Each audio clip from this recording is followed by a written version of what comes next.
If you feel like you're flirting with burnout, Coach Natasha Tashlikowich believes that feminine form practices are the answer that you have been looking for to find that balance within life that helps us to heal from burnout. Which is cool because look, I already have a feminine form. Ooh, maybe you do too. Let's see how we can amp that up. Burning out? Well, blame your mind, BS. Let's turn it around and make burnout the catalyst for your dream life. Hey, Natasha, I am so excited that you are here today, and I am so curious, what the heck are feminine form practices? So through my journey, I've gone through yoga and being a fitness coach and trainer and nutrition. And with that, I found Ayurveda. And the Ayurveda that I chose was a feminine form. And I did the same thing. I was like, what the hell is feminine form? Like, what is this? And it turns out that it's just about honoring both aspects that make us who we are. So we have masculine and feminine form running, or the energetics running in us all the time. And the feminine form practices just brings in this essence of fluidity. It brings in this essence and aspect of adaptability, because that is what the feminine form is, those energies of adaptability, of intuition, of being a little bit more going with the flow. And so with that, feminine form practices are about us leaning more into our heart center, leaning more into the intuition, and allowing that to be more adaptable, and allowing ourselves to move in, whether it's a yoga practice or lifting weights or the way we are putting our food together. So it could be anything from lifestyle things that we're doing to rituals that we add in this feminine aspect to the practice.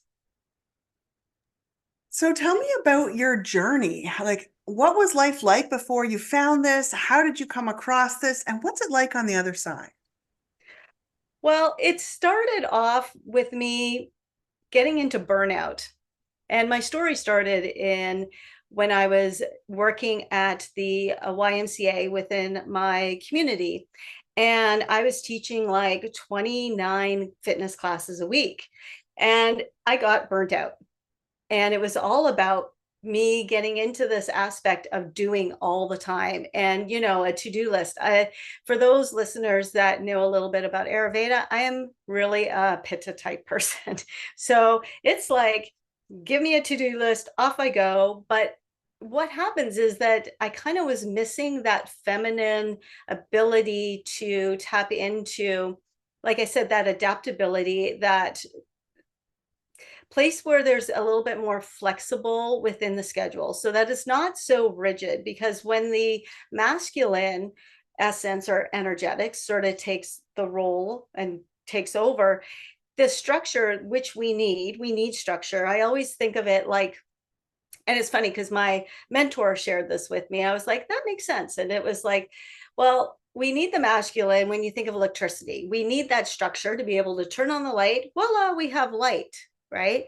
So without that masculine energetics, we wouldn't have the process or the structure to be able to turn on the light. We have light, but how would you turn it on, right? So the masculine is really great in bringing that structure, but too much of it brings it at this, I'm going to say, this really rigid form. So it takes away that ability to adapt it.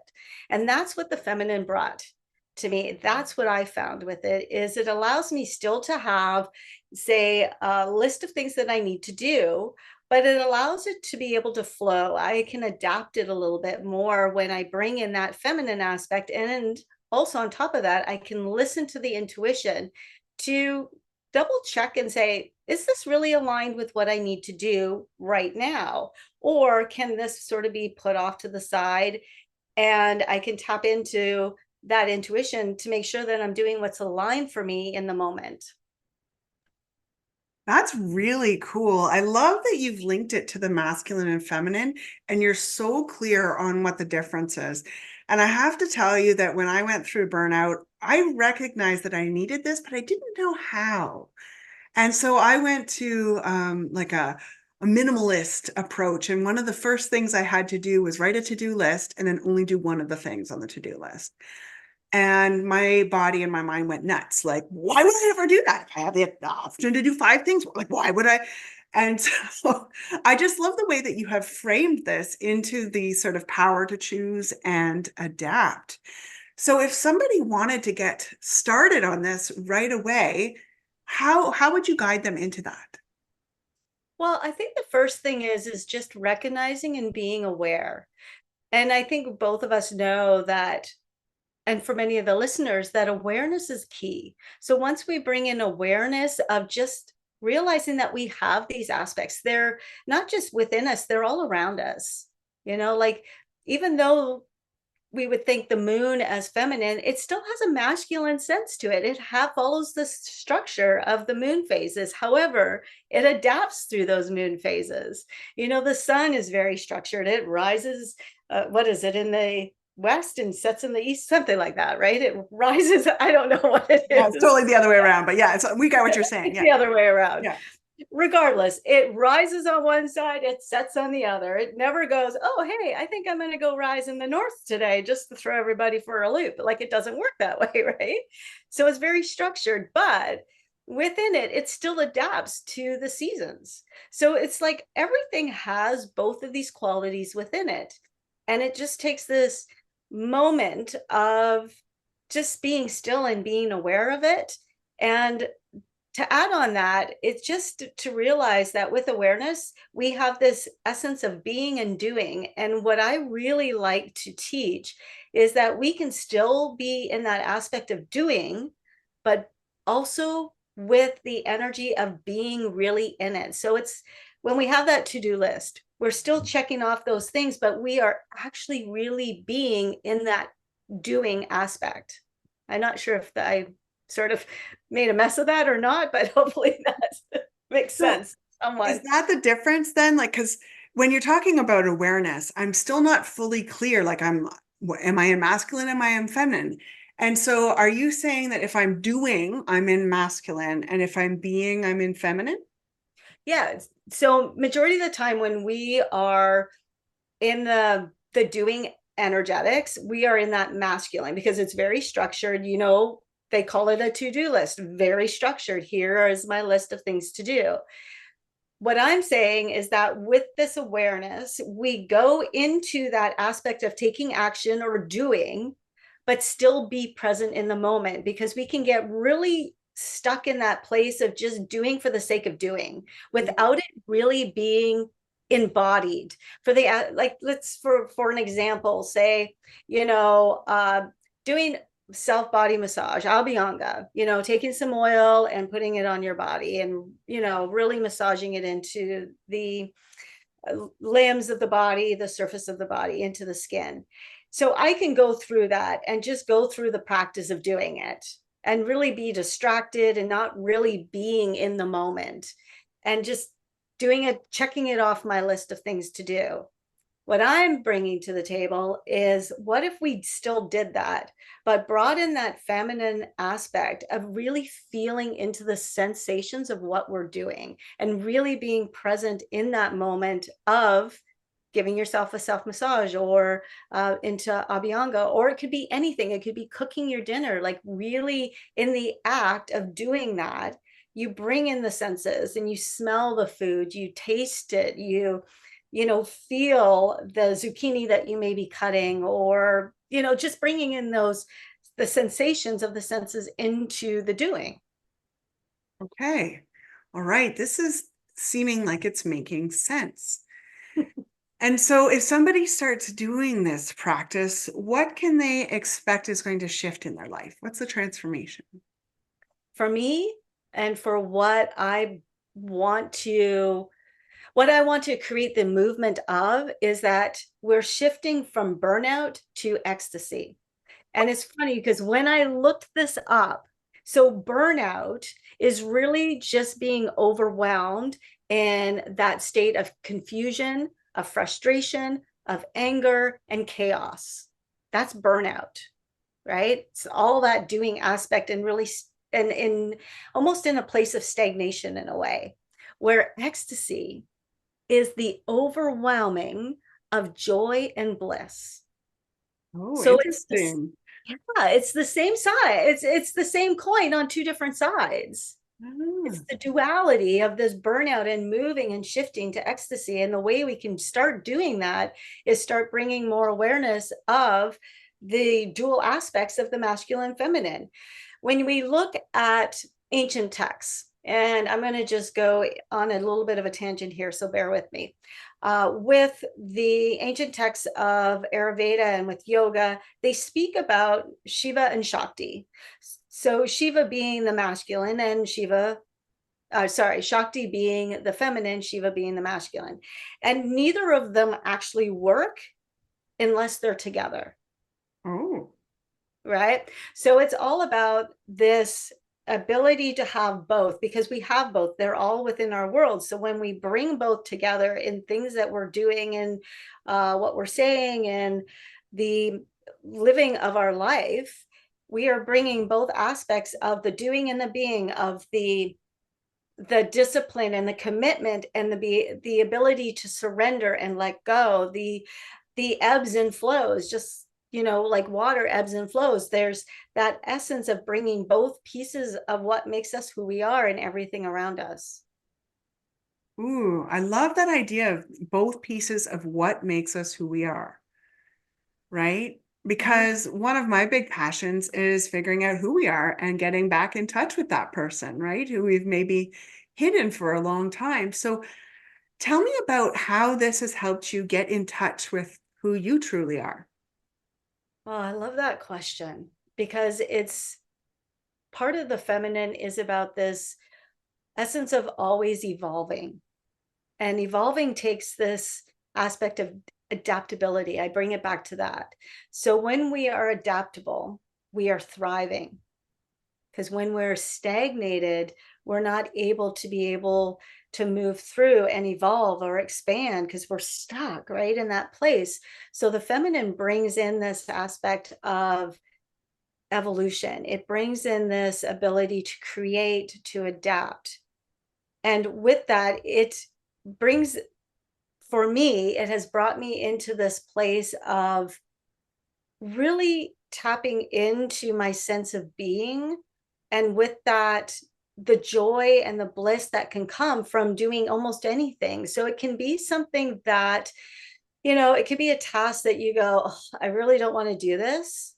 Like, it's to step back and be able to find something from that feminine side that sort of lights this fire a little bit from that creative aspect. It's like, and then it's almost like there's this surrendering into the letting go and the gratitude that you find with it.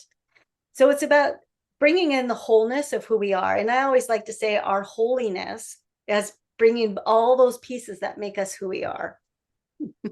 Cool. I'm not For sure if I answered your question, but no, it's interesting. I've got this visual in my head about my kids, tidying up and bouncing toys off of walls because that's more fun and like tapping into like it's a task they don't want to do, but they're tapping into the fun, they're tapping into the ecstasy of how can I make this task, more blissful. So that's all I can picture during that. And so it's like modeling after my kids. All right, they're smart. that's right. And it's sort of like when you were just saying that, it was sort of like Mary Poppins just popped into my head. Like you take a spoonful of sugar and you make the medicine go down, right? And so Yeah, the whole aspect of that is bringing more of this playfulness. And guess what? Playfulness is feminine. it's it. Yes. Oh, that is amazing. I'm incredibly feminine now. I didn't know that about myself. Cool. Yes. So, if people want to get started on this journey, you have a 5-day experience for them. Tell me about that. I'm glad you brought this up. I'm really excited about this. So the 5-day experience it's free, first of all, and it taps into the main aspects that my work works with, or plays with, let's put it that Ooh, way. I like that. So it works with tapping into and I work with the goddesses in order to bring those different archetypes of the feminine into play. And for me, I particularly work with the Hindu goddesses just because of the lineage that I work with yoga and Ayurveda. They just really spoke to me. So I work with typically them. And with that, working with the different archetypes and the different energies that they bring. So the 5-day experience taps into the practices that I use in my